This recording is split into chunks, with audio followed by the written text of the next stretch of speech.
আপনার মালিকানা সম্পত্তি, মালিকানা আপনার সম্পত্তি, আপনার দোকান, আপনার টাকা পয়সা আপনার। কেউ যদি জোরপূর্বক ভাবে আপনার কাছ থেকে নিয়ে অন্যজনকে দিয়ে দেয়, এটা জুলুম হবে কি হবে না? আরো জোরে বলেন, জুলুম হবে কি হবে না? এটা যেমন জুলুম হবে, মালিকানা আপনার দিয়া দিল আরেকজনকে, যেমন জুলুম হয়ে গেল। ইবাদত একমাত্র কার জন্য? কথা বলেন, ইবাদত হবে কার জন্য? এই ইবাদত যদি আল্লাহর জন্য না হয়, কোনো মানুষের জন্য হয়, তাহলে এটাও জুলুম হয় কি হয় না? ইবাদতের হকদার আল্লাহ রাব্বুল আলামিন। আমি আমার ইবাদতটাকে আল্লাহর জন্য না বানায় লোক দেখানোর জন্য বানালাম, মানুষকে দেখানোর জন্য, লৌকিকতা প্রদর্শন করার জন্য ইবাদত করলাম। আল্লাহ তাআলা বলে, বান্দারে ওই ইবাদতের কোনো বিনিময় আমার কাছে পাবে না।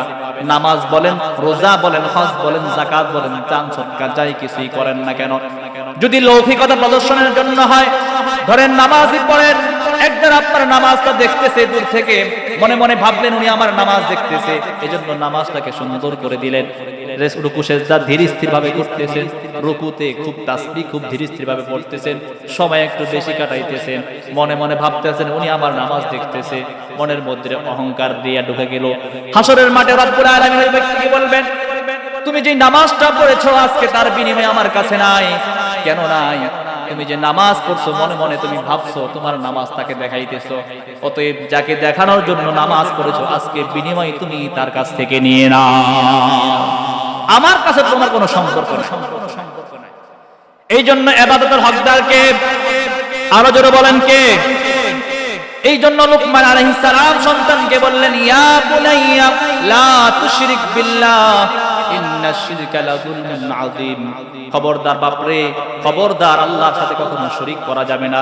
কোরআনের ছোট্ট একটি সূরা, যেই সূরাটা আমরা সকলে পারি, ওই সূরার মধ্যে রব্বুল আলামিন তার একত্ববাদের পরিচয় দিলেন। সবাই আমার সাথে পড়েন, কুল হুয়াল্লাহু আহাদ আল্লাহুস সামাদ লাম ইয়ালিদ ওয়া লাম ইউলাদ ওয়া লাম ইয়াকুল লাহু কুফুয়ান আহাদ। চিৎকার করে বলেন আল্লাহু আকবার। আল্লাহ এই সূরার মধ্যে কোন একত্ববাদের পরিচয় দিয়ে দিলেন। যারা সূরা ইখলাস বেশি বেশি পড়বেন, আল্লাহর একত্ববাদ আপনি স্বীকার করতে দিবেন। পারলে মাঝে মধ্যে তরজমাটা দেখেন, আল্লাহ এই সূরার মধ্যে কি বলছে, তার একত্ববাদের পরিচয় সূরাতুল ইখলাসের মধ্যে পেয়ে যাবেন। হযরত লুকমান আলাইহিস সালাম সন্তানকে সর্বপ্রথম রব্বুল আলামিনের একত্ববাদের হওয়ার পরিচয় দিলেন। সন্তানরে খবরদার, পৃথিবীর মানুষের সাথে যা কিছু ভাগ করো আর না করো, ইবাদতের ভাগীদার কাউকে বানানো যাবে না। ইবাদতের হকদার একমাত্র আল্লাহ, আর তিনি লা শরীক, তার কোনো শরীক নাই। লা তুশরিক বিল্লাহ, আল্লাহর সাথে কাউকে শরীক করো না। এই নসিহত কে করলেন? লুকমান তার সন্তানকে করলেন। এখানে যত বাবা আছেন বুকে হাত দিয়ে বলতে পারবেন না যে আমি আমার সন্তানকে একদিন হলো নসিহতটা করেছি। বাপরে, খবরদার, আল্লাহর সাথে শরীক করো না কেউ বলেছেন? একজনও পাওয়া যাবে না। এজন্য আল্লাহ তাআলা ওই বাবাকে এত ভালোবেসেছেন, বাবার এই কথাগুলো রব্বুল আলামিন কোরআনে নোট করে দিলেন। কত ভালো বাবা ছিল হযরতে লুকমান, সন্তানকে এই আল্লাহর সাথে শিরিক করা থেকে বাঁচার জন্য নসিহত করলেন। মুসলমান হাজিরিন খুব ভালো করে বুঝবেন, আরো অনেকগুলো নসিহত করেছেন। আমি মাঝে মাঝ থেকে গুরুত্বপূর্ণ নসিহতগুলো আপনাদের সামনে পেশ করব। হযরতে লুকমান আলাইহিস সালাম এবার সন্তানকে আরেকটা নসিহত করলেন। নসিহত আপনারা করেন সন্তানদেরকে? নসিহত কি করবো বলেন তো? কথাই শুনে না, কথা শুনবে কি করে? নসিহতের একটা সিস্টেম আছে। নসিহত গ্রহণ করার জন্য মানুষের দিলটাকে আগে তৈরি করা লাগে। সন্তান যখন প্রথমবার অন্যায় করে, আপনি যদি তাকে গালিগালাজ না করে সুন্দরভাবে বুঝান বা আদরের ডাক দিয়া তাকে নিয়ে বসান, ঘরে যায় খাবারের পরে, বাবা তোমার সাথে কথা আছে, সুন্দর আচরণ দিয়ে যদি তাকে বলেন যে তোমার এই কাজ আমার পছন্দ না, এটা গুনাহ, এটা খারাপ, সন্তান আপনার নসিহত গ্রহণ করবে। আর আপনারা নসিহত করেন কেমনে? সন্তান যখন অন্যায় করে, ঘরে জায়গা আগে একদা সন্তানের মারে মুন্সিরে 14 গোষ্ঠীর একদা ধোয়ার পরে এরপরে নসিহত দেন। সন্তানের মাথা যা গরম হয়, আগে গালে লেগে কে হুনামের নসিহত? কথা বলেন ঠিক কিনা? আগে দিলটাকে তৈয়ার করে তারপরে নসিহত দিবেন, সেটা গ্রহণ করবে। কেননা নসিহতের ব্যাপারে আল্লাহ তাআলা আপনার আমার চাইতে উত্তম ব্যক্তি হযরতে মূসা আলাইহিস সালাম আল্লাহর জলিল কদর পয়গম্বর, তার মাথা গরম ছিল না ঠান্ডা ছিল? কেমন নবী ছিল জানেন না আপনারা? একটারে এক খাবার দিছে, এক খাবারের জায়গা ব্রেক মারলেস।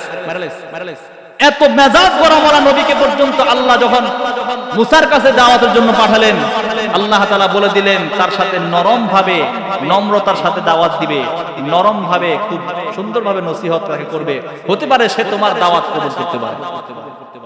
আপনি যখন সন্তানকে নসিহত করবেন, নরম ভাষায়, সুন্দর ভাষায়, আদরের ডাক দিয়া, আব্বাজান এ আমার বাবা, আদরের সন্তান, এইভাবে ডাক দিয়া তাকে নসিহত করবেন, সে আপনার নসিহত গ্রহণ করবে। আপনার নসিহত করার আগে ওর মারে মুন্সিরে আগে একটা ধোন, তারপর নসিহত করেন, ওই নসিহত তো সে গ্রহণ করবে না। আল্লাহ আমাদের বুঝার তৌফিক দান করে পড়ি আমিন। মুহতারাম হাজিরিন, এবার লুকমান আলাইহিস সালাম সন্তানকে গুনাহ থেকে বাঁচার জন্য নসিহত করলেন। আমার আপনার সন্তান গুনাহ করে কি করে না? আরো জোরে বলেন, এই যুবক ভাইরা কথা বলো, গুনাহ করে কি করে না? আমার সন্তান, আপনার সন্তান, আপনার ভাই গুনাহ করে কি করে না? গুনাহে জড়িত আছে কি নাই? সবাই, আমার সন্তান, আপনার সন্তান, যুবক ভাইরা সবাই গুনাহে জড়িত। কিছু কিছু আল্লাহর বান্দা ছাড়া গুনাহে কোনো না কোনো ভাবে জড়িত আছে, হয়তো গোপনে নয়তো ওপেনে, মোবাইলের মাধ্যমে, মোবাইল ছাড়া নারীর সাথে এখানে সেখানে, মদের জুয়ায় আড্ডায়, সব জায়গায় নারীরা, পুরুষেরা, যুবকরা সবাই কোনো না কোনো ভাবে গুনাহে জড়িত আছে না নাই? কথা বলেন, আছে না নাই? হযরতে লুকমান আলাইহিস সালাম তার সন্তানকে গুনাহ থেকে বাঁচার জন্য নসিহত করলেন। নসিহতটা কত সুন্দর করে বললেন, সবকিছু ভেঙে বলার দরকার নাই। কেউ যদি মূল পয়েন্টটা তাকে বুঝায় দেয় তাহলে বুঝতে সক্ষম যে এটার মধ্যে একের ভিতরে অনেক রয়েছে। কত সুন্দর করে নসিহত করে, খুব ভালো করে মনোযোগ দিয়ে শুনেন।